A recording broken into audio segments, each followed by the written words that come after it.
Educação à distância, mudando realidades.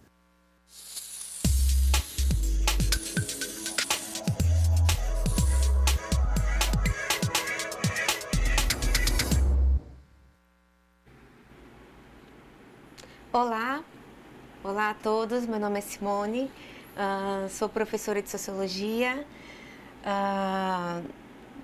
Vou pedir inicialmente desculpa por qualquer falha minha, porque é minha primeira vez no estúdio e eu vou pedir perdão aí. Tenho muito tempo de sala de aula, mas de estúdio nenhum, então já vou iniciar pedindo perdão a vocês por qualquer problema, mas vou fazer aqui um esforço para que tudo corra nos conformes. A minha formação é em Sociologia, sou formada em Sociologia pela Universidade Federal de Sergipe, eu sou graduada em Ciências Sociais e em Direito, eu tenho um mestrado em Antropologia e meu doutorado é em Sociologia. E eu vou falar um pouco para vocês aqui dessa minha formação, mas também para indicar como é que eu chego a um tema, né, que é esse tema transversal e tão importante, né, que é comunidades tradicionais. Na minha formação, eu trabalho necessariamente com processos de urbanização litorânea, eu trabalho com litoral, e foi nesse contexto que eu tive meu primeiro contato com comunidades tradicionais. Foi nesse meu primeiro momento que eu tive contato com essa especificidade e essa demanda tão específica que me levou a debruçar e entender um pouco sobre essas comunidades tradicionais. No segundo momento, o contato com a criança eu já tenho por outros caminhos. Eu inicio meu contato com a legislação sobre criança e faço inicialmente desenvolvo um trabalho junto ao Orçamento Participativo Mirim. Eu coordenei esse projeto durante alguns anos, junto a uma prefeitura que trabalhava especificamente com orçamento participativo. E foi meu primeiro contato, né, com a infância e, posteriormente, eu venho trabalhando com assessoria jurídica para conselhos municipais de educação. Né? Eu vou passar aqui para o meu assistente hoje, professor Alain, e a gente retoma o assunto. Olá, pessoal, boa noite. É mais uma satisfação estar aqui com vocês agora à noite. Pela manhã eu já estive com vocês aqui. Bom, para quem não me viu, não teve a oportunidade de me acompanhar pela manhã, eu vou repetir aqui minha formação. Eu sou sociólogo de formação, tanto na graduação, mestrado e doutorado.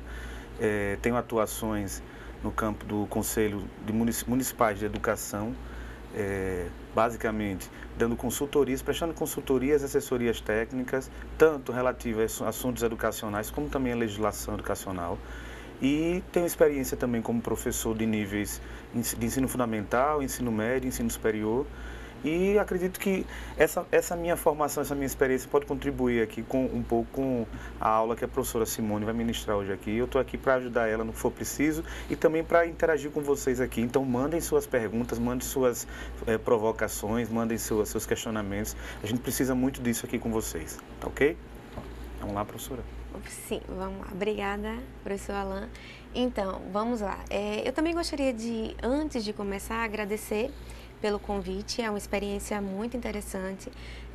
Além da temática ser do meu interesse, né, você tem um contato com todo o trabalho dos conselheiros, esse processo de formação, né, e eu queria chamar um pouco a atenção para a importância desse tema, né, um tema transversal. Eu queria pedir mais um fôlego aí a vocês, né, o dia todo trabalhando, mais um fôlegozinho aí para a gente terminar a noite com esse tema que é de suma importância, né, para o dia a dia, para a prática de vocês, né, que é exatamente pensar um pouco essas comunidades tradicionais, pensar um pouco a população indígena em suas características mais específicas.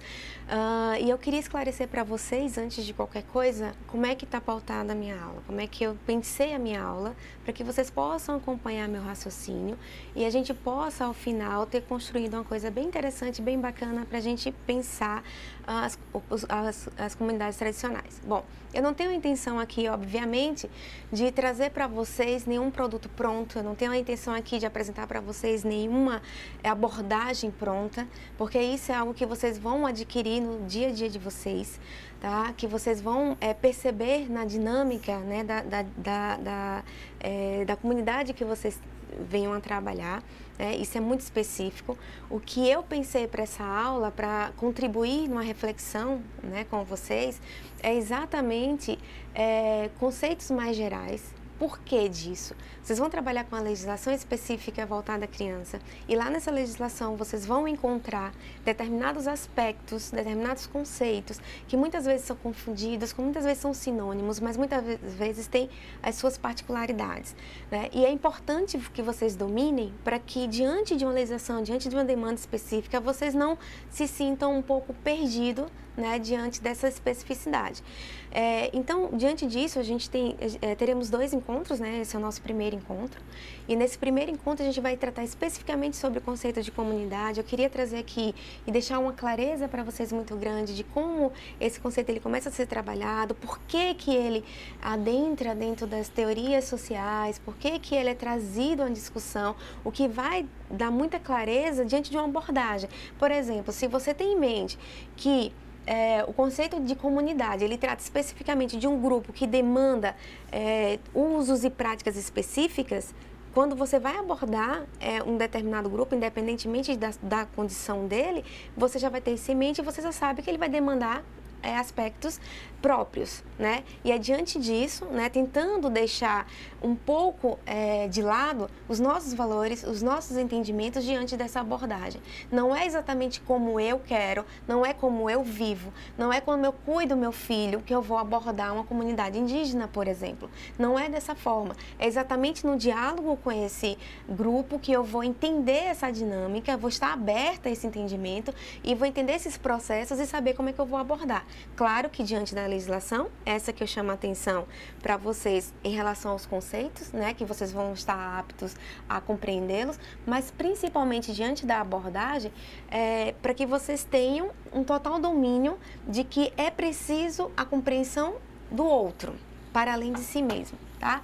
Antes mesmo de começar, eu já vou pedir aqui um favorzinho a vocês, que a gente vai trabalhar com o conceito de comunidade. Eu já vou pedir para que vocês, em 1, 2 palavras, vocês já definam o que vocês entendem por comunidade. Quando fala comunidade para você, qual é a imagem que já vem aí à sua cabeça? O que você pensa quando alguém fala em comunidade? Eu vou tentar estabelecer esse diálogo aqui com vocês e com o professor Alan, para que a gente possa, na medida que eu for apresentando, a gente vai estabelecendo um diálogo mais refinado, mais fino também com o pensamento e entendimento de vocês, né? Como eu falei lá no início, a ideia não é trazer nenhum pacote pronto, mas exatamente estabelecer a possibilidade mais reflexiva. Eu vou trazer apenas elementos para que vocês pensem com mais clareza, né? A proposta é exatamente essa. Então, vamos lá. O conteúdo dessa aula, né, só para deixar mais claro para vocês, né, a gente vai trabalhar o conceito de comunidade e de povos tradicionais, aí comunidades tradicionais, populações tradicionais, a gente vai ver melhor isso. E a gente vai pensar em um pouco dessas sociabilidades e particularidades culturais de povos indígenas, tá? A gente vai trabalhar um pouquinho essas características. O objetivo específico dessa aula é desenvolver uma percepção analítica de comunidades e povos que detêm formações culturais específicas, percebendo e compreendendo em suas particularidades. Voltando aqui para mim um pouquinho, a ideia não é exatamente, inicialmente, nessa primeira aula, a gente pensar comunidades tradicionais como pensando especificamente em índios, tá? Não é numa perspectiva mais pensando nesse grupo, mas pensando que comunidades tradicionais, ela abarca toda e qualquer condição em que grupos trabalham ou vivenciam práticas e modos de fazer específicos. A gente vai ver isso com mais clareza amanhã, mas aí eu vou trazer isso com base especificamente na lei. A lei define claramente como vocês vão trabalhar diariamente com a lei, vocês vão compreender isso melhor já a partir da lei, para além desses aspectos conceituais.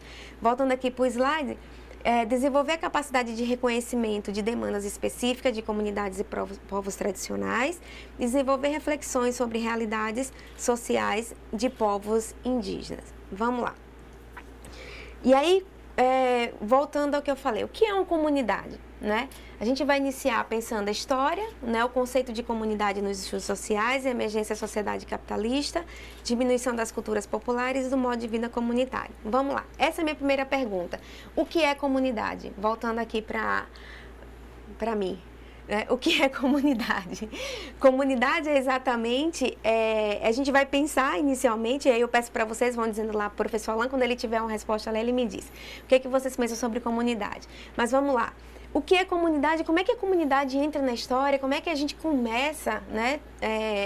Nós ocidentais começamos a trabalhar a ideia de comunidade. Bom, aí a gente tem que se localizar na Europa do século XVII, XVIII, por aí, que a gente vai considerar tantas as transformações, que aí a gente lista entre transformações de âmbito político, culturais, né, e econômicos. O que eu tenho nessas transformações? Eu tenho Revolução Industrial, eu tenho Revolução Francesa e eu tenho a hegemonia do pensamento racional em detrimento do pensamento religioso. Eu tenho essas mudanças que aí eu congrego econômico na Revolução Industrial, político na Revolução Francesa e a emergência do pensamento racional nos aspectos culturais. O que acontece nesse momento? Eu tinha anteriormente uma sociedade que ela é pautada nessa estrutura que a gente considera como estrutura feudal. Isso está lá nos livros de história e eu não vou me atentar muito a isso, mas eu queria apenas que vocês se situassem no tempo desse conceito, tá? E aí eu estou falando aqui de uma sociedade que ela deixa de ser feudal, ela deixa de ter uma estrutura econômica baseada nos feudos e passa uma estrutura capitalista. O que é que isso implica?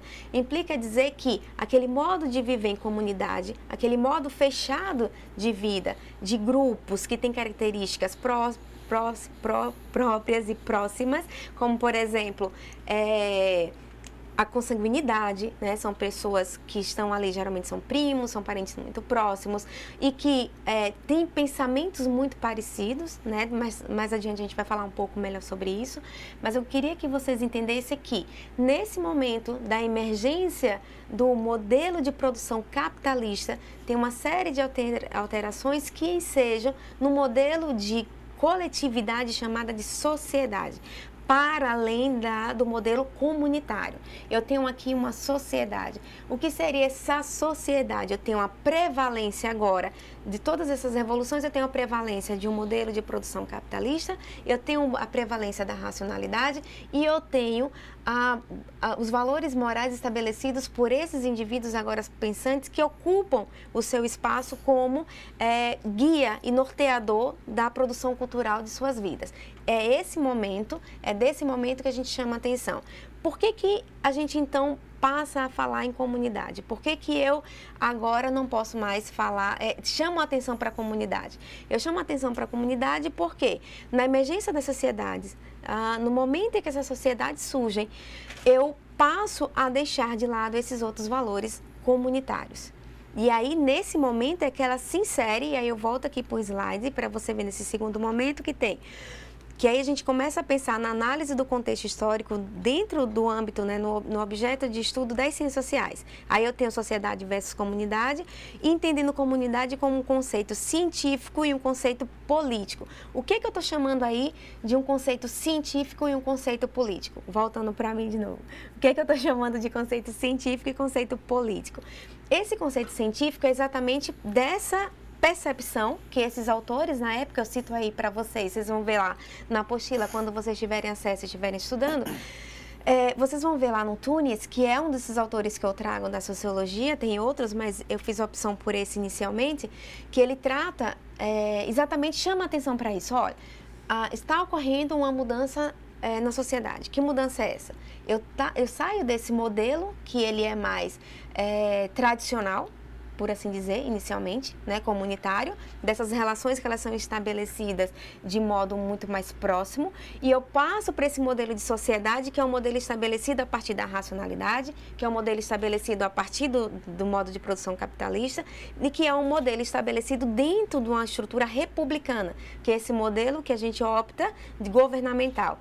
E dentro dessa estrutura tem uma série de perdas que eu, como autor, estou aqui pontuando. É isso que o Tunis faz e é assim que o conceito de comunidade ele começa a se apresentar para a gente. Esse é o nosso conceito científico. Por outro lado, ele tem uma postura política. O que seria isso? Seria exatamente a exposição da necessidade de manutenção de alguns aspectos dessa comunidade.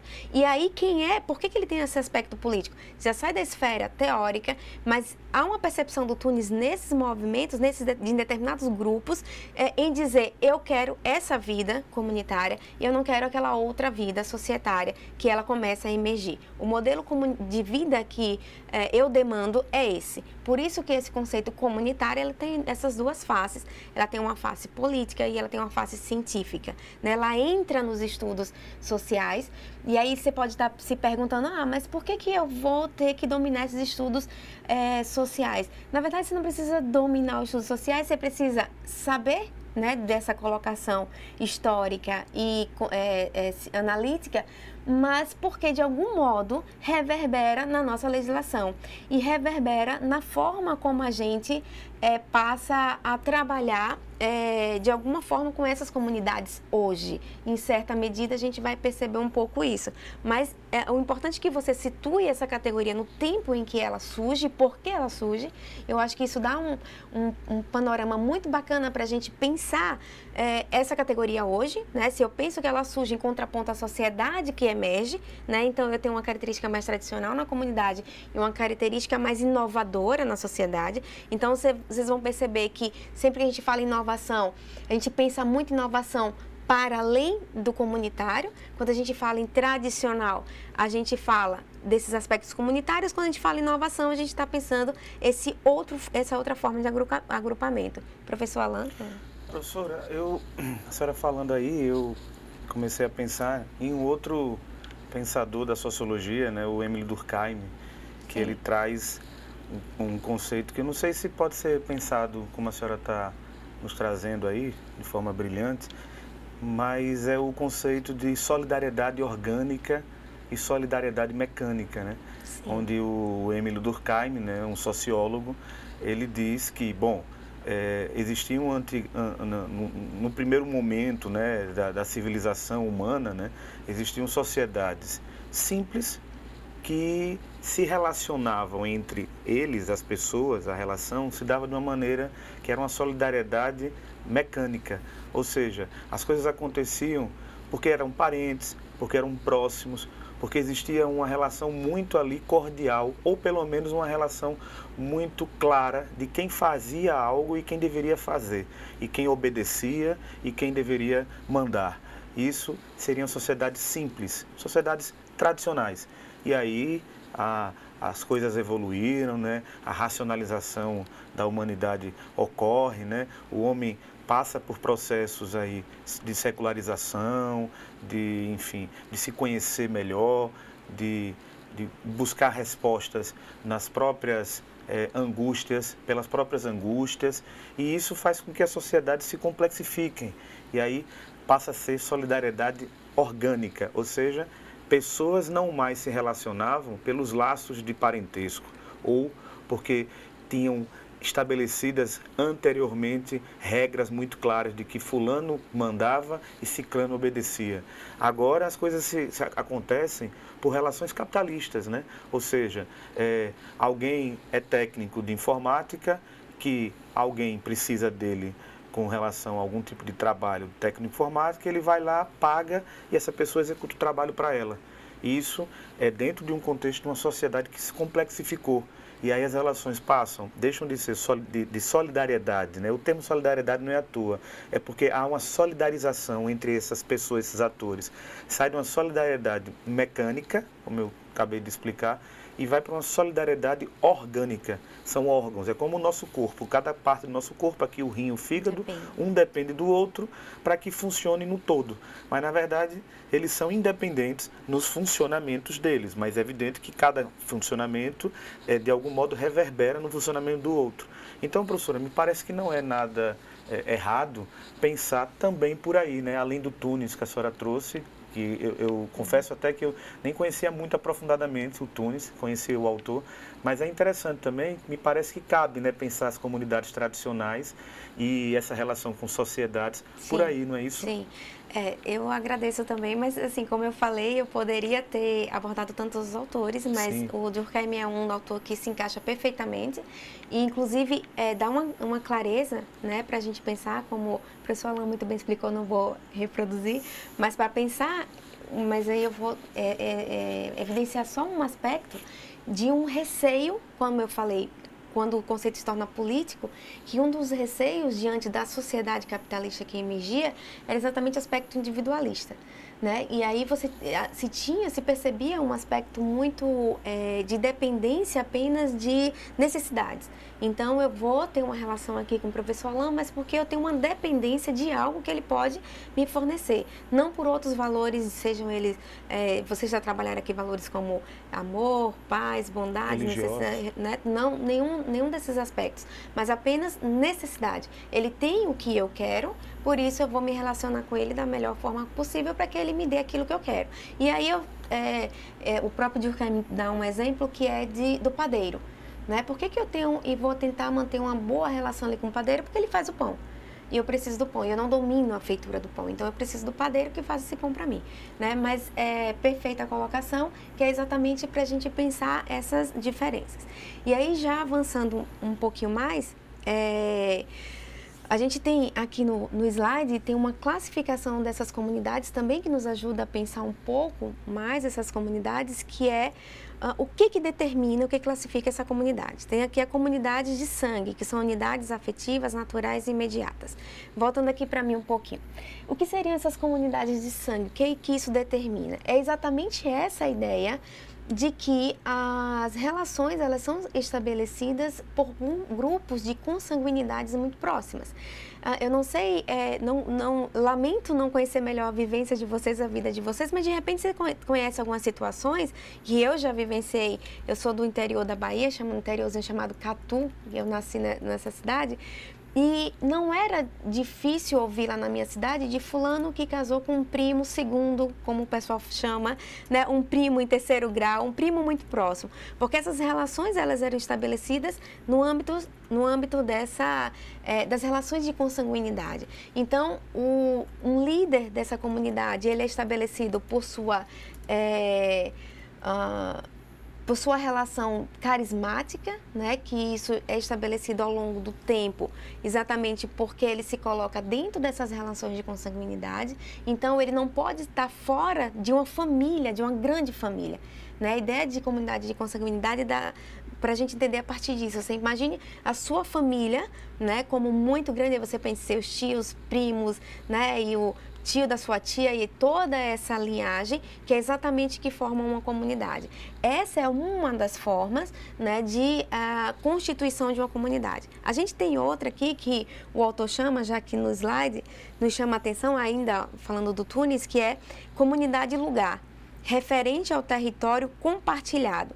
E o que seria isso? Esse é um dos temas, e aí é o que eu mais abordo durante os meus trabalhos, que é exatamente da ideia de propriedade. E aí pode voltar aqui para mim de novo, que é exatamente a ideia de propriedade, que seria exatamente essa relação cosmológica que determinadas comunidades estabelecem com esse espaço. E como é que se dá isso? Não é uma casa, e se você pensar na sua relação hoje, societária, e aí para aqueles que não estão vivendo em uma comunidade, se você pensar na relação hoje que você estabelece com o seu espaço, talvez não seja tão interessante do que você pensar como outras comunidades que vivenciam o espaço dele, vivenciam a territorialidade. Por quê? Eu moro numa casa e talvez obviamente eu tenho um apego à minha casa, eu gosto da minha casa, eu gosto do meu ambiente, mas estou muito aberta, muito suscetível a ir a outra casa. Por quê?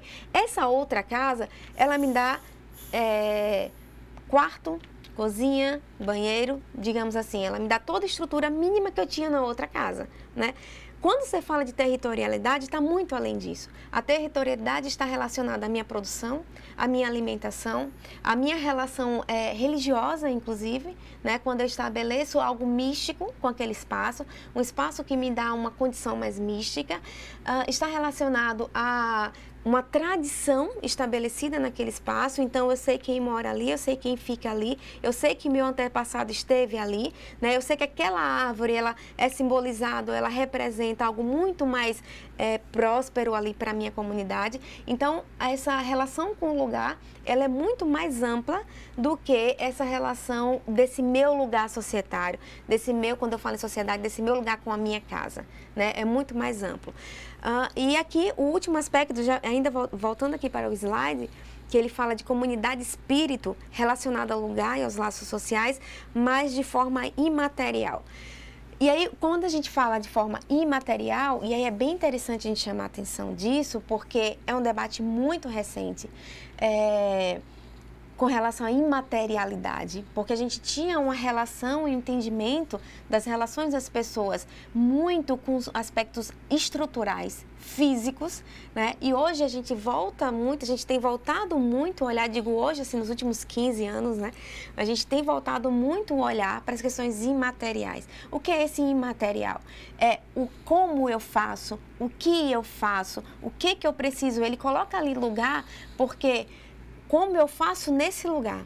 Então, de repente, eu preparo ali, sei lá, uma mandioca, mas naquele buraquinho ali da terra, que eu já faço um foguinho ali, que eu coloco uma panela e eu faço ali. Então, a relação eu faço, é o jeito que eu faço, é o modo como eu faço, é o que eu faço, mas naquele lugar, né? E as questões imateriais, elas são muito fortes nesses aspectos, porque às vezes a gente deixa passar muito esse modo de fazer, esse modo de ser. Exatamente porque ele parece ser muito distante dessa nossa vida de sociedade, que aí eu acho que vocês já pegaram bem a diferença de sociedade e comunidade, dessa vida de sociedade, que ela tem um padrão estabelecido para tantas atividades. Por exemplo, se eu digo eu sou vendedora, você me localiza, muito fácil. Se eu digo eu sou uma advogada, você também me localiza. Se eu sou uma professora, você me localiza, muito fácil. Mas, de repente, se eu chego para você e digo o meu lugar nessas comunidades tradicionais, de repente você tem uma certa dificuldade de entender, exatamente porque é algo muito distante e particular de cada um nesse grupo. Esses grupos, cada um recebe uma determinada função, uma determinada obrigação, que não é padronizada, como acontece nas sociedades tradicionais, né? E aí ele traz esses tipos, essas possibilidades de agrupamento comunitário, né, que se dão seja pela consanguinidade, pela territorialidade, ou por esse modo de ser e de fazer, né, que as pessoas vão se agrupando também por esses interesses, em torno desses interesses de viver assim, né? São formas a gente pensar e estabelecer essa comunidade. Professora, antes de a senhora continuar, a senhora atendendo a seu pedido, alguns polos aqui encaminharam para a gente aqui, agradecer a participação aqui do polo Monte Castelo, em São Luís do Maranhão, agradecer também a participação do polo de Imperatriz, em Maranhão, e do polo de Marabá, no Pará. Esses três polos encaminharam, né, atendendo a seu pedido, encaminharam o que eles entendem por comunidade. Então, eu acredito que para esse momento agora é importante a gente dizer como é que eles pensam, até para que a senhora possa, no momento que a senhora está aí continuando a sua explicação, a gente possa entender como é que eles estão pensando. Então, veja só, o pessoal do polo de Imperatriz, Maranhão, disse o seguinte: comunidade é um grupo de indivíduos que compartilham de algo. Foram sucintos, mas eu acredito que pensam de uma forma bastante razoável do que de fato é uma comunidade. O pessoal do polo de Marabá, a Gilmara Neves, eu agradeço aí a contribuição da Gilmara, ela disse o seguinte: comunidade é um grupo de indivíduos com interesses comuns e em harmonia com que acreditam vivendo com laços de simpatia. Então, a Gilmara falou isso. Vou repetir aqui o a Gilmara, tá? Comunidade é um grupo de indivíduos com interesses comuns e em harmonia, com quem acredita viver com laços de simpatia. Então, eu acredito que também esteja no caminho, no rumo certo. E, por fim, aqui para essa rodada, o pessoal lá do polo Monte Castelo, em São Luís do Maranhão, um abraço aí para o pessoal do Monte Castelo, aliás, para todos os polos. A comunidade tradicional se organiza de forma distinta. Se há uma política pública social definida pelo Estado, em convênio com a organização privada, tendo em vista que contexto que o contexto são a busca dos antagonismos, né? Antagônicos. Então, essas são as contribuições. Acredito que a senhora, com certeza, vai poder desdobrar melhor sobre isso e a gente vai poder caminhar melhor aqui nesse curso. Sim.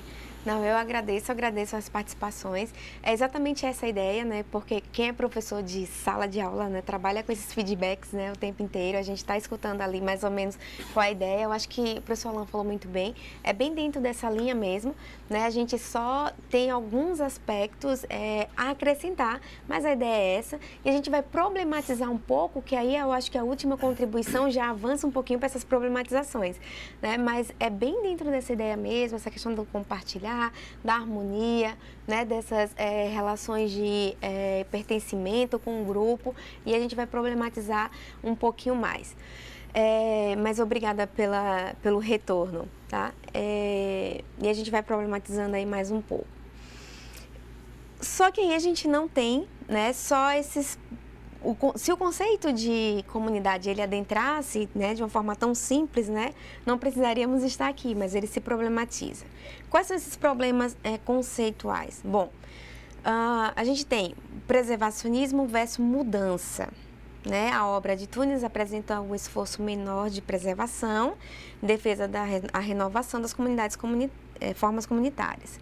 As principais discussões estão relacionadas à superação das comunidades pelo modelo de sociedade capitalista. Junto a isso, questiona-se acerca do que deve ser mantido no âmbito comunitário, o que pode ser alterado, como se deve estabelecer o processo de socialização ou mesmo escolarização das pessoas que vivem em comunidade. Bom, retomando aqui nossa discussão, vejam só,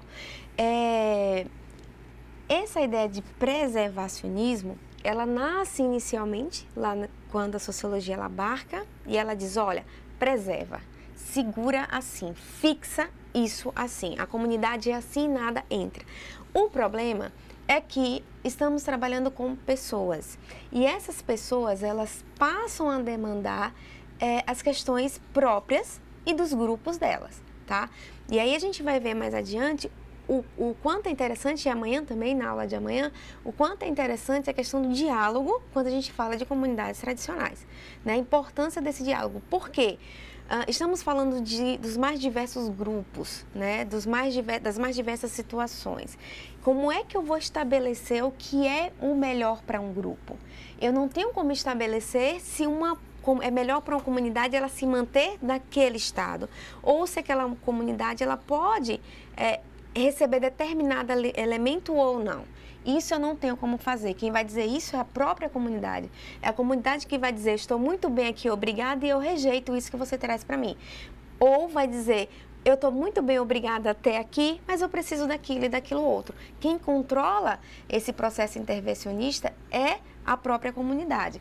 Há uma crítica a esse preservacionismo nesse aspecto, mas também há uma crítica, por outro lado, a um processo de alteração brusca dessa comunidade, sem que haja um diálogo. Então, toda e qualquer possibilidade de manutenção, de alteração, seja ela em que nível for, em que condição for, cabe exatamente a própria comunidade, tá? Eu não sei se vocês já tiveram experiência, não sei se vocês já acompanharam algum tipo de grupo ou situação que vocês perceberam uma intervenção muito forte e uma perda muito grande da condição anterior. E com isso vocês perceberam situações específicas, determinadas características, sei lá, algum sofrimento, alguma perda, o ganho de alguma coisa negativa para essa comunidade, mas isso vai depender o tempo inteiro. Quando a gente fala da possibilidade de preservar ou da possibilidade de alterar, né, é sempre uma alteração ou uma preservação que deve partir da própria comunidade, né?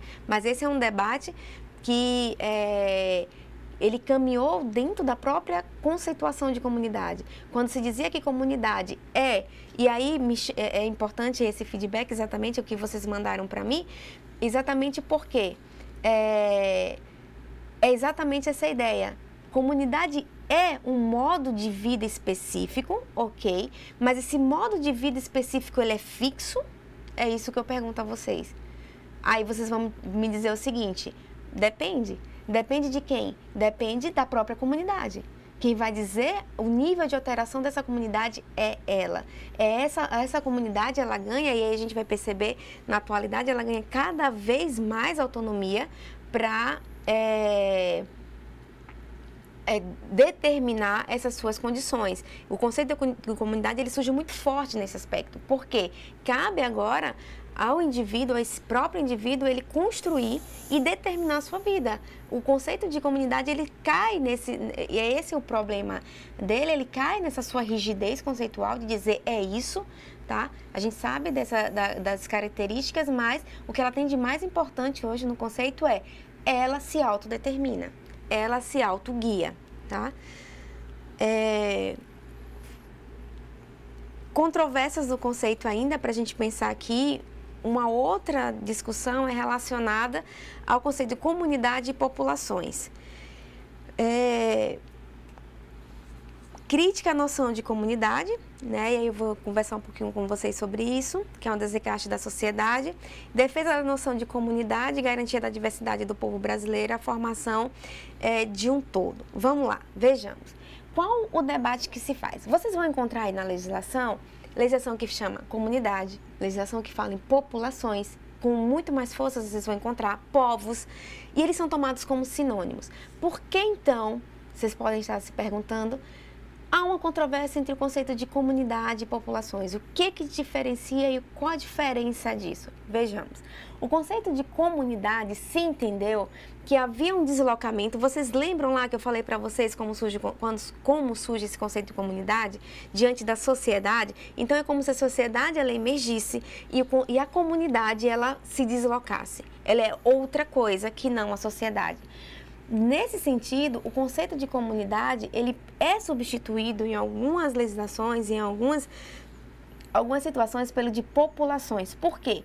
Você vai pensar agora não nessa unidade, sociedade e nessa comunidade outra. Você vai pensar em um povo, você vai pensar na população brasileira e o conceito de populações ela vai determinar populações com características distintas. Então eu não segrego mais nenhum tipo de agrupamento humano, porque eles estão todos agrupados, né, juntos, e eles estão exatamente com as suas próprias características, mas são todos populações de uma mesma unidade chamada população brasileira.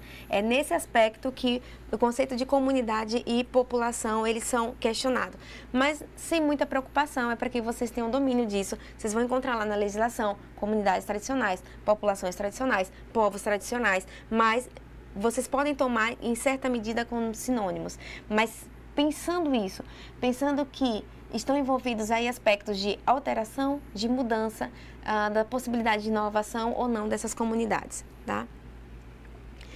Aí eu trouxe, vocês vão ver aí nos slides, 2 exemplos que eu trouxe de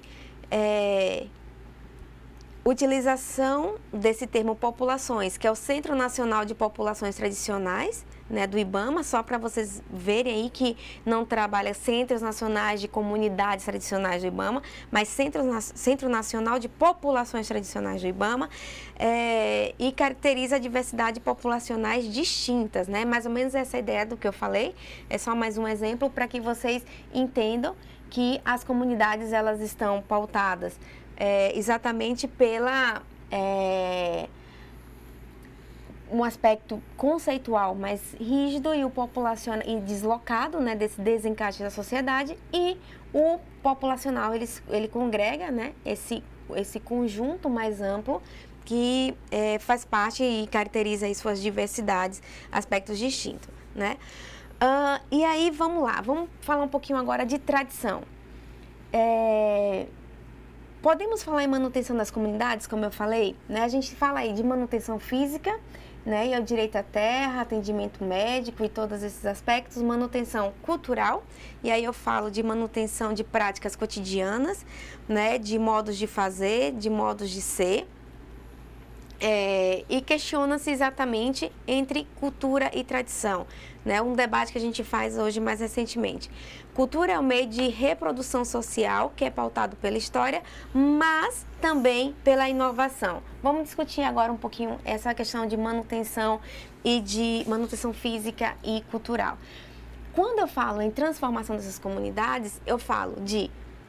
e aí é o mais sensível, né, que é uma mudança, aquela que eu disse, eu posso mudar na minha casa tranquilamente, mas tem o mais sensível, que é mudança de grupos tradicionais, dessas populações tradicionais do seu território.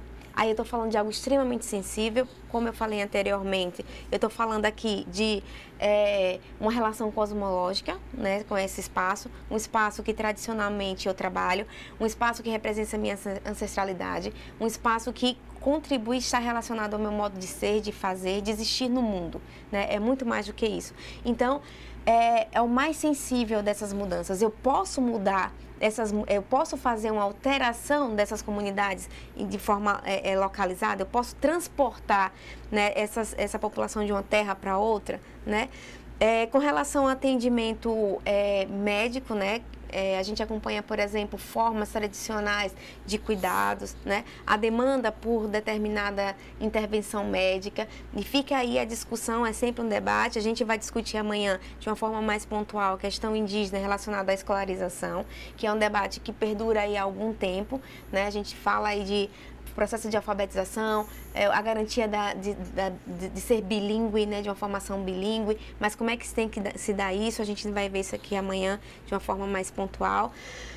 Os aspectos da cultura, e aí nesse modo de fazer, nesse modo de ser, como é que eu estabeleço essas mudanças, como é que eu faço essas mudanças, exatamente porque, e aí você pensa com mais clareza nessa sociedade que ela se insere, né? O que é que eu mudo numa determinada comunidade tradicional, por exemplo, a comunidade pesqueira. Vocês imaginem o litoral, você tem ali uma comunidade pesqueira tradicional e se instala um resort ali muito próximo, né? O que acontece de alteração naquilo, como é o contato. Pelas minhas experiências de estudo, você verifica ali claramente uma alteração, por exemplo, de um pescador que ele não vive mais da pesca, mas ele vive do turismo de sua pesca, né? Você tem alterações, contatos culturais mais diversos, né? Você tem outras formas de alteração e de mudança dessa comunidade que ela precisa ser observada.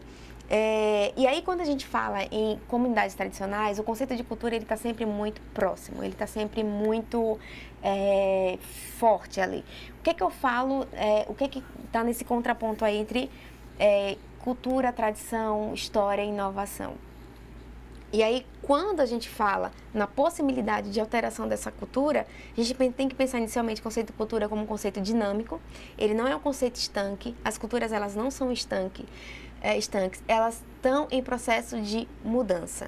O que se tem que atentar e que tem que se reconhecer e que tem que ter um cuidado aí, vocês como conselheiros tutelares, de repente em uma determinada situação, é perceber o quanto que essa alteração ela se dá por demanda local, desse próprio grupo, ou quanto que ela se dá por demanda externa a esse grupo. É isso que a gente tem que ficar muito próximo, porque cultura também é inovação. A questão é quem propõe essa inovação, quem está propondo essa inovação, né? A gente tem aqui uma definição bem simples de comunidades, né, tradicionais, que é exatamente pensar grupo socialmente constituído de indivíduo, e aí já aproveita a contribuição, é bem nessa linha, né, pessoal, do que o pessoal falou da definição, constituído de indivíduos que compartilham modos de ser e de fazer um determinado território, só pensando aí para não parecer uma estrutura muito estanque, muito fechada, né, e tem uma característica nesses grupos, estudos apontam a possibilidade, eu vou ler aqui rapidinho para vocês, né? O que eu posso caracterizar, e aí eu já estou trazendo como sinônimos comunidades tradicionais e populações tradicionais, né? Que são características muito comuns dessas comunidades. Elas tiveram, pelo menos em parte, uma história de baixo impacto ambiental e de que têm, no presente, interesse em manter ou em recuperar o controle sobre o território que exploram. São grupos que conquistaram ou estão lutando para conquistar, através de meios práticos e simbólicos, uma identidade pública que inclui o uso de técnicas de baixo impacto, formas equitativas de organização social, a presença de instituições com legitimidade para fazer cumprir suas leis, liderança local e traços culturais que são seletivamente reafirmados e elaborados. Então, é interessante a gente tentar exatamente para essas caracterizações de uma comunidade, pensar uma comunidade, o que tem sido destaque, como eu falei, para vocês relembrarem, o conceito de comunidade como um conceito político, e aí são características muito gerais e que abarcam a maioria dessas comunidades tradicionais, né, que é, por exemplo, a identificação de um líder, desse representante, de uma fala que diz o que quer e como quer, né, como isso fica muito caracterizado. O aspecto da posse da terra, né, de poder estar nessa terra e demandar pela posse dessa terra. A questão do baixo impacto e negociar junto à sociedade, exatamente o esclarecimento e deixar muito claro dessa possibilidade de vivência com esse baixo impacto, né? E aqui, já caminhando aqui para as considerações finais, eu só gostaria de fazer alguma coisa, professor? Tem umas interações aqui bastante interessantes. O pessoal lá de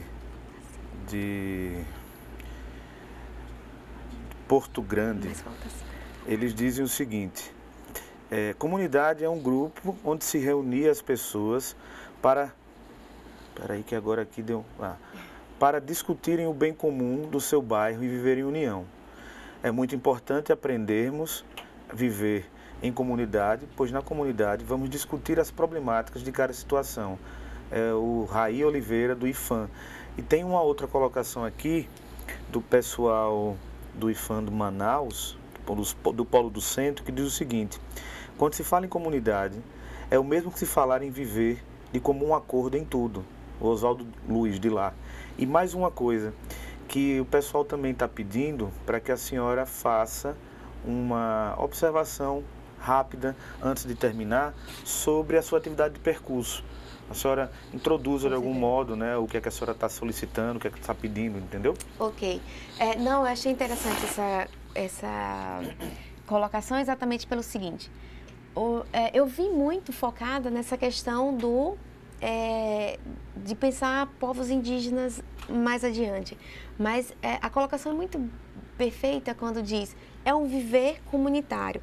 Para além do que a gente vai discutir hoje, você demandar o conceito de comunidade com essa característica positiva e você vivenciar isso e você transmitir isso é importantíssimo. Para além do que a gente está discutindo aqui, né? Para além de pensar essas comunidades tradicionais, mas o modo de vida comunitário, pensando no respeito, né? Pensando na coletividade, pensando no olhar para o outro, de proteção, de cuidado, né? Você tem uma série de exemplos aí em outras sociedades, em outros agrupamentos, que é positivo.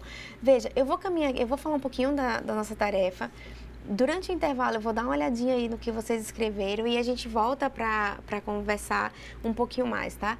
Veja, a nossa tarefa é uma forma que eu tenho de conversar um pouco com vocês e conhecer um pouco vocês. O que é que eu propus aí para essa tarefa? O que é que vocês vão fazer? Algo simples, mas que é grandioso, que é o seguinte: vocês vão me explicar um pouco o que vocês entenderam sobre essa possibilidade de mudança, tá? Em uma determinada comunidade. Vocês vão passar mais ou menos o que a gente conversou aqui um pouquinho hoje e vocês vão me descrever, e aí a forma que eu tenho de conhecer um pouco vocês, me descrever um pouco se vocês conhecem, e aí eu coloquei ou vivenciam, ou sabem, ou conheceram alguma comunidade, ou conhecem alguma comunidade que demanda por mudanças ou que demanda por manutenção. Eu conheço uma comunidade tal, eu já ouvi falar numa comunidade tal, que receia, por exemplo, perder a terra dela. Uma comunidade tal que quer mudar, que quer fazer isso, ou que quer fazer aquilo, né, que vocês têm vivenciado.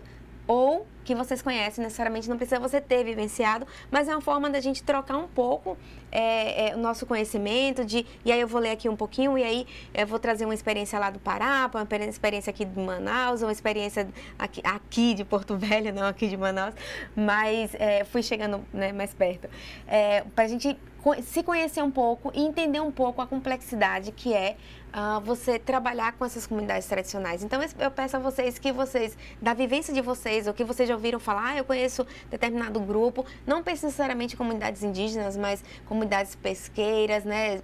O tipo de comunidades que vocês conhecem, quilombolas, exatamente, que vocês têm alguma vivência que vocês já ouviram falar e que elas demandam ou por mudanças ou por manutenções. O que vocês puderem explanar aí pra gente, o máximo que vocês puderem, vai ser muito grandioso para mim e para todo o debate, tá bom?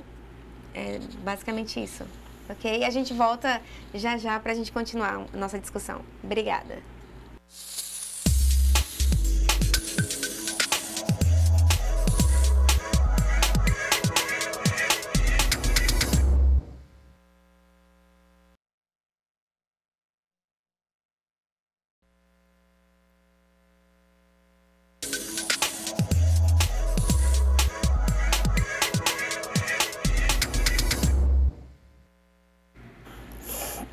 Pronto, voltamos aqui. Como é que vocês estão aí na atividade de vocês? Estão conseguindo fazer? Mas antes de a gente discutir um pouquinho aqui a tarefa, eu gostaria de agradecer a Gilmara pelo elogio. Obrigada, Gilmara. Me deixou muito tranquila. Muito obrigada mesmo. Espero que vocês estejam gostando da aula e amanhã a gente tem mais uma, né? Para que seja muito produtiva. Mas vamos lá, veja, eu vou respondendo aqui algumas coisas e eu vou passando para Alan aqui algumas coisas que eu já li no intervalo, mas eu vou passando aqui para o professor Alan e ele vai falando, a gente vai comentando aqui um pouquinho, tá? Primeiro eu queria só fazer um comentário com relação ao pessoal de Araguaiana, do Tocantins, que me pediu para especificar algumas comunidades, falar de algumas comunidades tradicionais, especificamente conceituar, para ficar mais claro. Veja, amanhã a gente vai trabalhar com esse conceito que está na legislação e a gente vai listar todas elas estão lá na legislação, a gente vai listar cada uma delas, né? A gente tem os caboclos, caiçaras, né? Tem os extrativistas indígenas, né? Os jangadeiros, pescadores, seringueiros, então tem muita gente para a gente falar aí. Tá? A gente vai falar isso amanhã, a gente vai entender cada um deles. Se vocês tiverem dúvida, não reconhecer algum desses nomes, a gente discute aqui na hora. Mas na medida do possível, a gente vai tratar todos eles amanhã. Então, você não se preocupe. Amanhã a gente trata especificamente, né, exatamente para tirar até essa ideia, né, de que comunidades tradicionais estão muito ligadas a povos indígenas, né, populações indígenas. Mas a gente vai ver como amplia esse leque. Né? A gente tinha, inclusive, uma percepção, até antes da Constituição de 88, tinha uma percepção de comunidades tradicionais muito restrita, de fato muito restrita. Você elencava ali 2, 3 comunidades, mas agora o leque ampliou muito, né? Isso está muito amplo, a gente vai discutir isso especificamente amanhã com mais cuidado, né? Se vocês quiserem fazer uma pesquisa em casa, ver mais ou menos esses grupos, mas a gente amanhã vai tratar isso com mais cuidado, então já tranquiliza aí o pessoal de Araguaína, aí no Tocantins, cidade que eu tive o prazer de conhecer, não Araguaína, o estado que eu tive o prazer de conhecer, né? Eu estive na capital de vocês e achei uma cidade muito bonita, muito bacana. E aí a gente discute amanhã. Eu não sei se o professor Alan pediu, mas eu ia pedir a Lidiane também para comentasse um pouquinho sobre essa comunidade quilombola. Você tem contato, Lidiane, com essa comunidade? Como é que é isso? Vocês conhecem? O que é que eles demandam? Como é que eles esse espírito comunitário, como é que eles vivenciam isso? Fala aí um pouquinho para a gente ir discutindo. E com relação ao Oswaldo, sobre o comentário que você falou dessas irregularidades dessas comunidades, veja, não sei se você está falando especificamente com relação à propriedade, ao espaço físico, né, onde elas estão.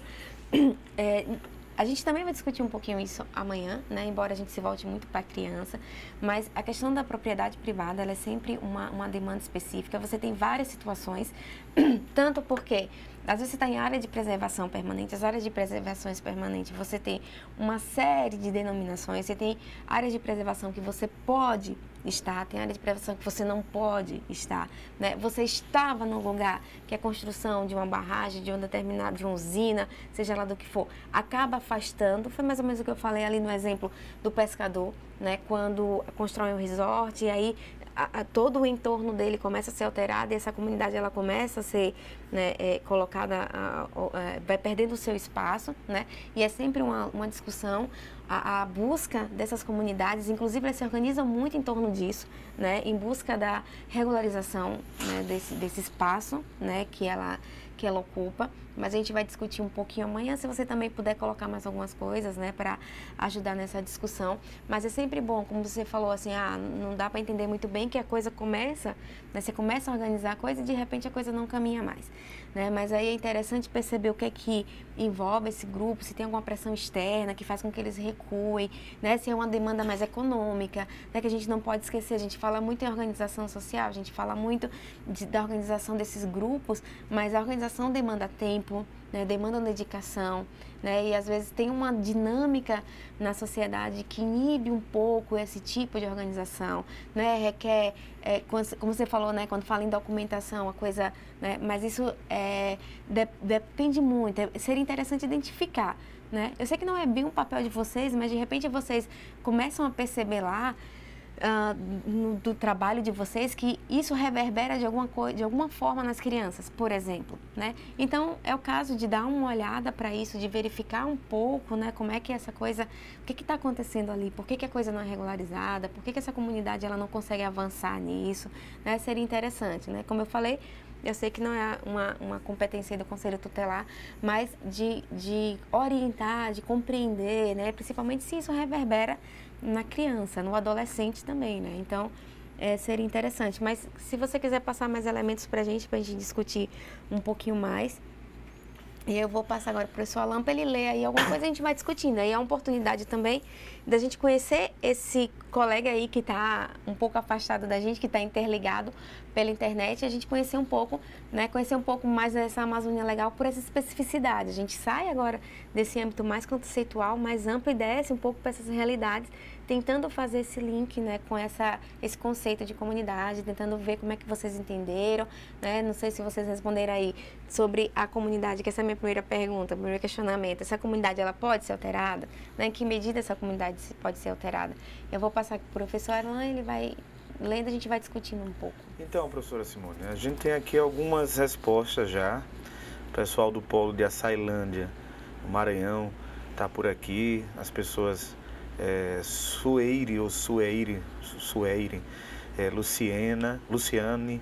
a Silvânia, a Elzânia, Elmaias, Geli e a Maria, elas enviaram aqui para a gente uma resposta dizendo assim: na minha comunidade teve mudanças nesses últimos anos.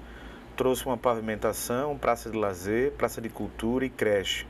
O problema é que a marginalidade aumentou e quando chegam às 6 horas da tarde, os pais com seus filhos não podem desfrutar dessas melhorias, porque a população anda assustada com tanta marginalidade. Eu vou continuar aqui, professora, mais algumas aqui que eu acho que é interessante. Sim. A senhora fazer um pacote para conversar com eles.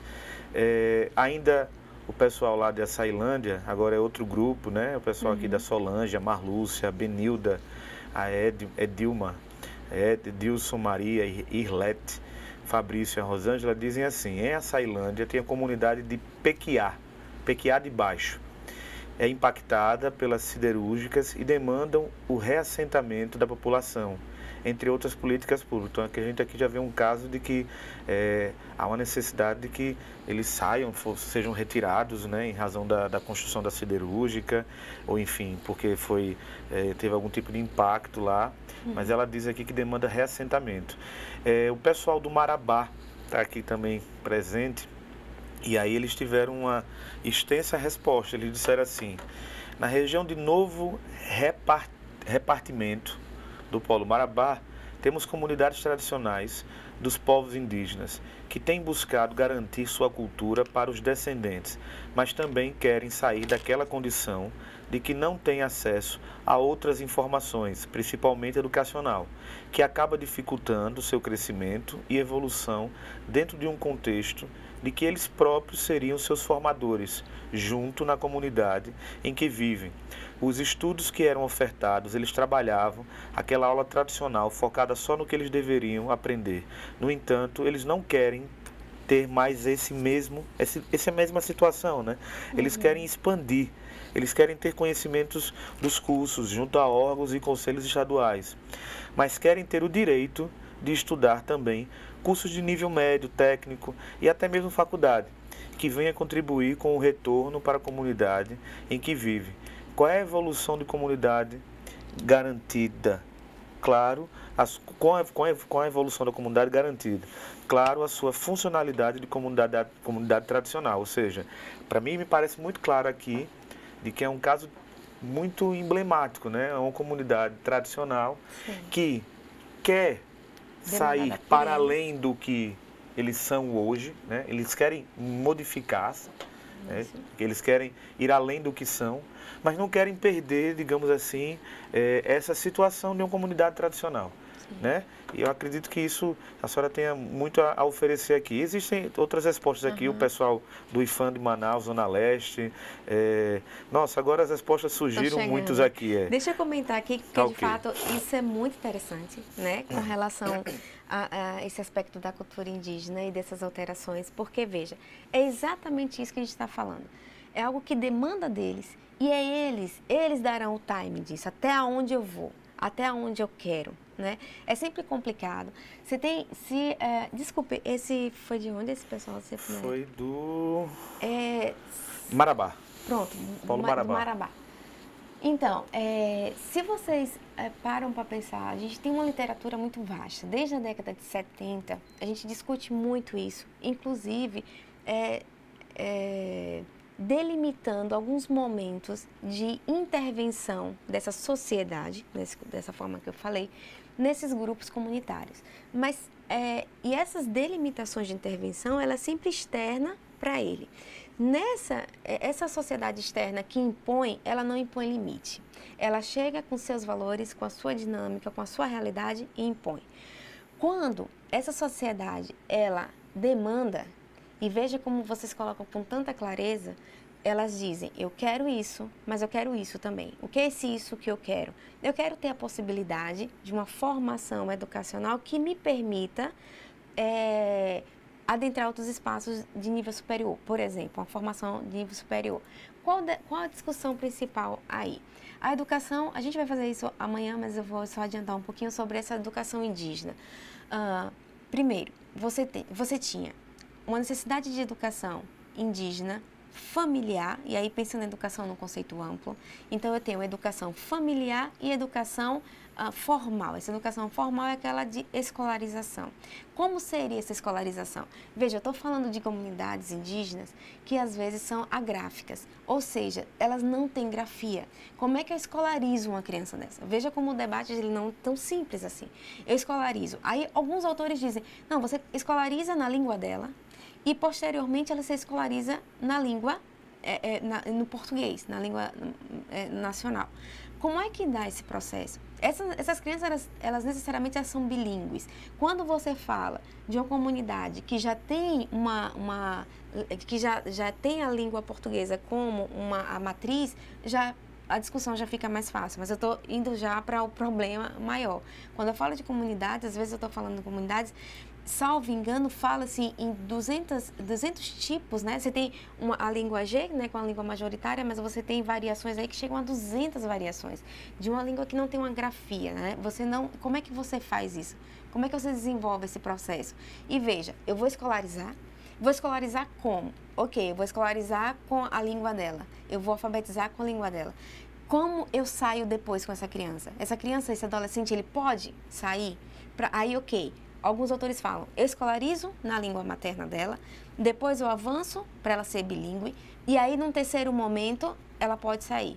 Só que aí alguns percebem que há um processo muito árduo para essa criança, que é escolarizada na língua dela, para depois avançar para o português, o que permitiria ela sair. Eu falo sair para uma educação nível superior. Aí você tem um segundo problema. Muitas vezes essa comunidade, quem é que forma essa criança? Como é que tradicionalmente a gente tem um processo de formação de uma criança indígena? A criança ela é formada, ela usa 2 sentidos básicos, né? Audição e visão. Né? Aquelas coisas, eu estou falando aqui de uma forma bem genérica, tá? Não dá para a gente trabalhar aqui comunidades indígenas específicas, mas de uma forma bem genérica. Ela vê e ouve. Então, a criança indígena, ela sabe tudo, porque ela vê tudo e ela ouve tudo, mas na medida em que ela pode aprender, em decorrência da idade dela e da possibilidade de percepção desse mundo dela. Então, dentro do limite dela, ela vai crescendo a isso. Ok. Aí, a segunda formação é essa educação formal. Nesse processo de educação formal, quem forma essa criança? Aí, eu tenho formadores externos. Aí, eu vou pensar nessa educação secularizada, essa educação que a gente fala, essa educação atual. Eu tenho professores pedagogos no processo inicial, depois eu tenho geógrafos, matemáticos e por aí vai. Como é que eu formo esse indígena? Né? Então, eu tenho que formar esse indígena para formar essa criança, porque essas escolas, ela tem essa característica. Geralmente, elas são feitas por nativos, são chamadas escolas indígenas, né? Elas são feitas por nativos, mas esses nativos devem estar preparados para essa escolarização. Eu só estou trazendo aqui uma problematização, porque o debate não é tão simples. E aí, qual o receio, às vezes?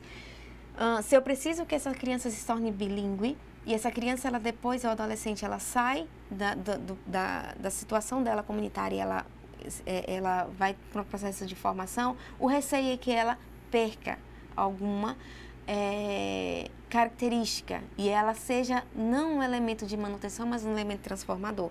Mas isso é sempre algo a ser discutido. É algo a ser trabalhado, inclusive, pela comunidade. De dizer, olha, você está aprendendo, você vai se tornar um bilíngue, você vai sair, você vai estudar. Mas pense e estabelecer cada vez mais e reforçar seus valores comunitários, para que ela não perca. Ela não pode sair e perder nesse aspecto. Então, o problema necessariamente não seria sair. O problema necessariamente seria sair e esquecer, entre aspas, né, a sua condição indígena. Mas eu acho que é muito interessante quando você coloca, porque me parece que a comunidade, aí naquele aspecto que eu falei, né, de que a comunidade, ela deve estabelecer por ela mesma o limite. Parece que a comunidade tem muita clareza do que se quer, né? Tem muita clareza da manutenção dos seus aspectos culturais, mas da necessidade também de algumas inovações, da forma que eu falei. Ela quer inovar em alguns aspectos. E isso é muito bom quando parte da comunidade, porque o espírito, digamos assim, comunitário, ele vai permanecer ali. E, na verdade, quando essa criança sai, quando ela tem esse espírito reforçado, ela traz a cultura dela e ela apresenta outra cultura dela e não ela perde, né? E isso é muito importante. Então, eu acho que tem que ter em mente nesse processo exatamente o esclarecimento do fortalecimento comunitário. E aí, certamente, essa criança, quando ela sai, ela não sai e se perde, digamos assim, ela sai e ela volta, né, para o seu eixo e ajuda a sua comunidade exatamente a desenvolver enquanto comunidade. Com relação, eu vou citar o nome da Maria para sintetizar o grupo, que vocês falaram da violência, que houve algumas mudanças, como, por exemplo, construção de estradas e tal, e a questão da violência.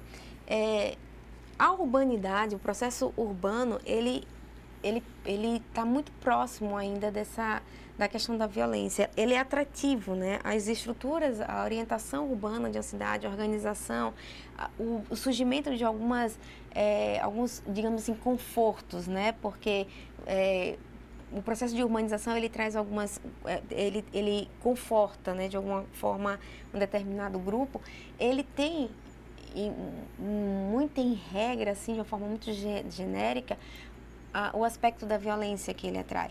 Isso é sempre um cuidado, né, que deve ser muito estabelecido. O que acontece? Você tem uma comunidade ali pequenininha e aí, de repente, você começa um processo de urbanização, você começa um processo de reestruturação desse grupo e não chegam alguns serviços, como, por exemplo, policiamento, escolas, né, de qualidade, e aí há um processo de marginalização de alguma forma ou atração de alguns grupos que agem de uma forma não positiva, né, para essa comunidade, não para fortalecer essa comunidade, mas para exatamente fragilizar essa comunidade, né? São sempre questões que devem ser colocadas, mas me parece que ela está muito relacionada digamos assim, chega a metade do serviço, não chega um complexo de serviços necessários nessas comunidades, né? Então, professora, eu vou voltar aqui para o professor Alain. Só para a gente retomar o raciocínio aqui. Tá. Quando a senhora fala do José Osvaldo aí, que a senhora comentou sobre Sim. ele, sobre as comunidades irregulares que ele estava tratando, que a senhora questionou, né, se eram, no caso, em relação às terras, ele responde aqui, ele diz exatamente o que me referi. Foi com respeito à legalização das terras ocupadas pelas comunidades, que gera a facilidade de apropriação por atividades industriais que forçam a desocupação.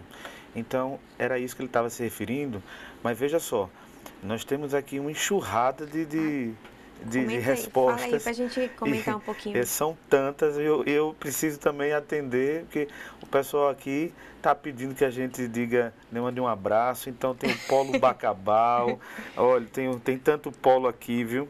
Vamos lá, tem o Polo Bacabal, o Polo Bragança. Eu já aproveito para mandar abraços.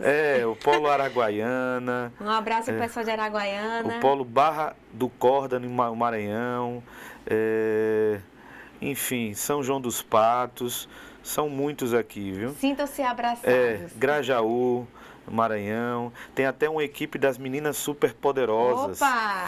Elas disseram que somos todas mulheres e tal, então elas se denominam meninas super poderosas. Bacana. Um abraço com todo a todas o poder aí para trabalhar com os conselhos tutelares. Um abraço para todas aí. E aqui, tem assim, vamos lá, tem aqui uma resposta que eu acredito que seja importante. O pessoal lá de Araguaiana diz o seguinte, bom, o que é que eles falam aqui? Perdão, Araguaiana não, é Marabá, perdão. Ele diz assim, e o início desse processo, no qual buscaram a educação do branco, do turiá, não foi fácil. Eles tiveram que romper barreiras junto ao programa Paracanã, e de certa forma eles criaram um conflito onde eles até mesmo, a palavra programa já era motivo para que eles se irritassem. Eles foram atrás das escolas regulares de educação municipal, focado exclusivamente na educação básica regular, e durante um ano letivo foi complicado fazer com que eles entendessem que tinha condição de unir a educação indígena, que era necessária a todos os povos indígenas, e aquela educação formal que eles buscavam, que faria com que eles pudessem crescer educacionalmente, no sentido de fazer outros cursos, de ter uma formação e poder voltar para a sua comunidade, focando, claro, todo o trabalho, tanto do governo municipal quanto do próprio programa Paracanã, que é gerido pela, aí diz aqui, uma companhia elétrica, juntamente com a FUNAI. Eles entenderam que tudo isso, se eles estavam focando no que era melhor para eles no caso, que eram as unidades escolares que eles abandonaram dentro de suas aldeias, e o fato de retornar ao funcionamento com uma metodologia diferenciada, buscando garantir os dois tipos de educação, tanto aquela tradicional indígena quanto ao conhecimento de disciplinas e conteúdos de educação regular. Eu tenho uma, como eu disse aqui no início, né, eu acabei enveredando pelo caminho da consultoria e assessoria técnica em legislação e assuntos educacionais, e acabo que tendo também alguma contribuição nisso aqui. Veja bem, sem querer entrar no mérito da professora, mas do ponto de vista legal, nada impede de que uma escola possa oferecer esses dois tipos de ensino paralelamente.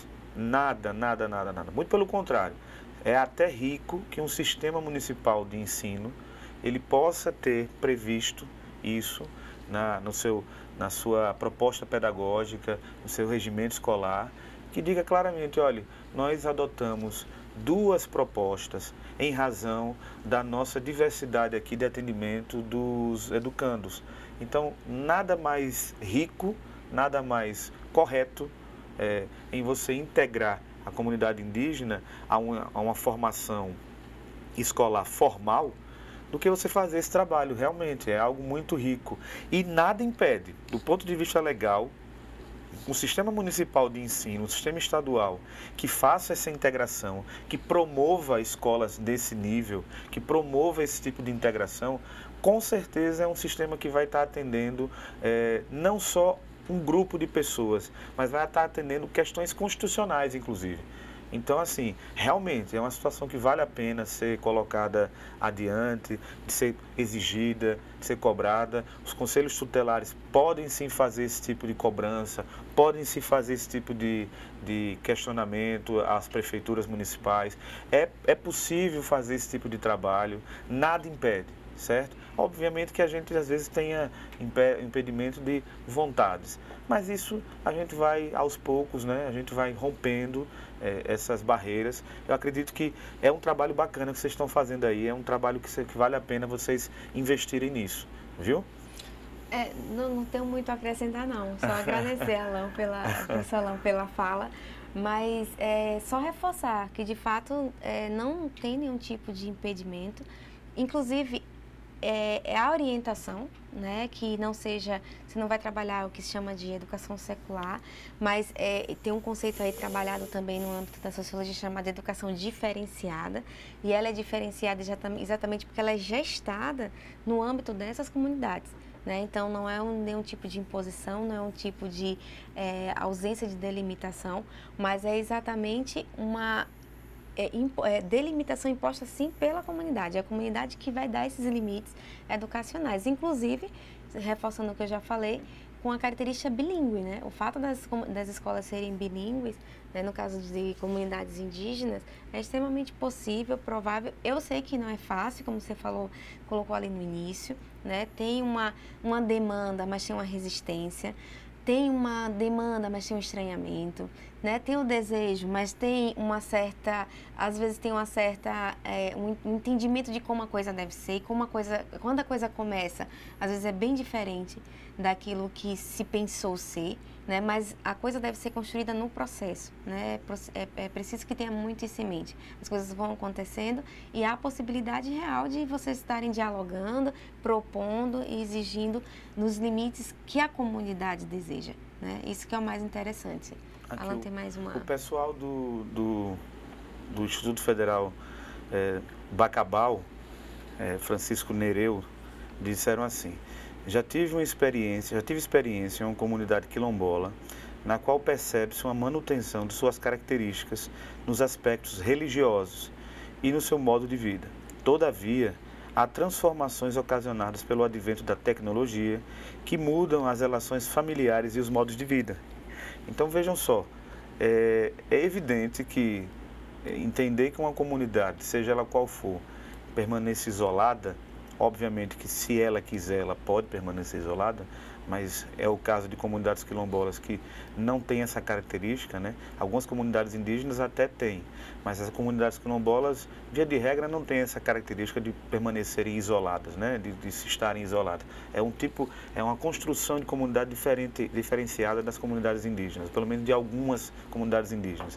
Então, assim, sim, é evidente de que acontece, em razão das transformações advindas da tecnologia, essas modificações. Mas o que mais importa mesmo é que os comunitários ali, eles percebam essas movimentações, percebam isso e consigam fazer uma mescla, né? Eles consigam entender de que as modificações advindas desses processos, elas são necessárias muitas vezes, né? Elas não podem ser colocadas como algo que atrapalha, né? Muitas vezes, inclusive, elas ajudam, mas também precisa manter um pouco das tradições, ou seja, tem que ter, é isso que tem que se trabalhar, no caso dos conselheiros tutelares, em razão das crianças e dos adolescentes, é nesse sentido de dizer, olha, a sua comunidade, ela pode permanecer enquanto comunidade, avançando naquilo que for possível em razão das transformações, mas não impede que vocês permaneçam como comunidade.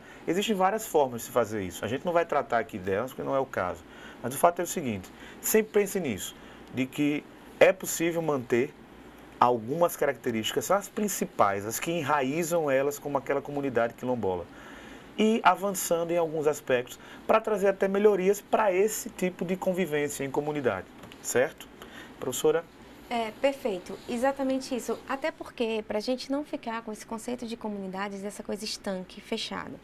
Se você pensa, por exemplo, numa comunidade quilombola e nessas alterações advindas desse externo, o principal mediador deve ser exatamente a comunidade. Mas isso também não vai fazer com que ela deixe de ser comunidade quilombola, né? ela continua sendo. O que, como o professor Alain bem falou, o que deve estar claro e deve ser reforçado por essa comunidade são esses laços mais marcantes daquilo que as caracteriza. E aí eles devem trabalhar isso muito. E aí, como ele bem falou, estou meio que repetindo a fala dele, o Conselho Tutelar tem um papel interessante que é exatamente perceber como o processo está se dando com crianças e adolescentes, né? Que é exatamente aí que você vai mediar e vai trabalhar um pouco para que não se perca, né? Essas coisas elas sejam mantidas na medida em que os mais velhos, né? Os mais velhos também têm um papel importantíssimo aí. Talvez a gente fale um pouquinho amanhã dessa memória, né, coletiva desse grupo, e esses mais velhos têm um papel importantíssimo. Então você trabalha com a valorização das pessoas mais idosas, nesse diálogo com os mais jovens, aqueles que vai fazer e ajudar a manter determinado grupo. Mas, de repente, e aí tem que ser mensurado com cada grupo, eu não estou dizendo aqui que é o que não é, aquilo que de fato altera, né, de forma sistemática esse grupo ou não. Né? Mas aí é sensível de sua parte quando diz que está alterando, mas é preciso verificar, né? Eu não vou falar exatamente esse altera ou não altera, eu não conheço a situação fática, mas é preciso que você, lá no dia a dia, você perceba e atente inclusive os mais velhos. Mas de repente com essa sensibilidade, para ver o que de fato altera, o que de fato não altera, e lembrando que comunidades alteradas necessariamente elas não deixam de ser comunidades, né? Ok, já nosso tempo acabou, infelizmente, mas amanhã de manhã a gente está aqui. Eu espero vocês aí com mais uma forcinha para o último dia de curso de vocês. Amanhã a gente retoma e eu vou ler todas as respostas, vou conhecer um pouco vocês e vou comentar amanhã algumas coisas mais. Mas obrigada e até amanhã.